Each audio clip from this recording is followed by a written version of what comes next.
اعوذ باللہ من الشیطان الرجیم، بسم اللہ الرحمن الرحیم۔ عبدالباسط خٹک بات کر رہا ہوں، خیبر پختونخوا سے۔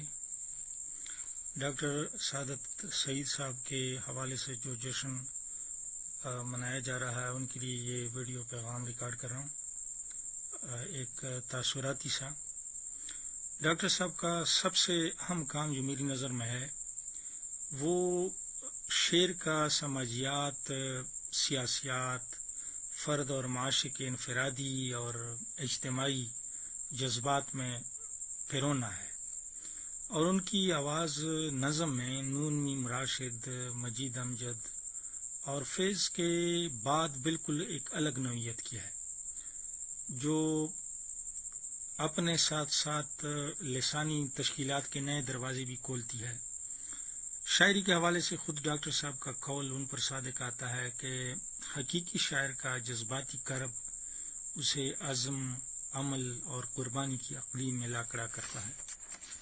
یہاں پہ جو میرے سامنے ان کی ایک نظم ہے، جو مجھے جو پسندیدہ ان کی نظمیں ہیں ان میں سے ایک ہے، اور ان کی جو مختلف پہلو ہیں شاعری کی، وہ بھی واضح کرتی ہے یہ نظم۔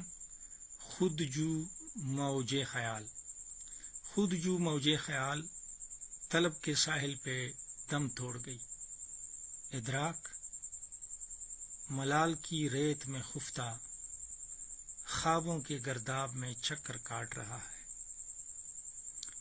بیچ سمندر قطرہ قطرہ گرتے آنسو چاٹ رہا ہے، اپنے لہو کے سنگ سرخ میں چھپنے والے بے کس کیڑے،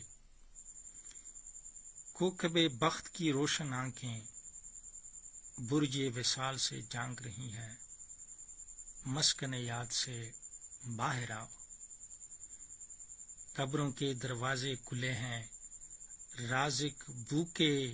رازق بو کو مرنے والے، میلی کچیلی چادر اوڑے اپنے کرم پہ نازاں ہیں۔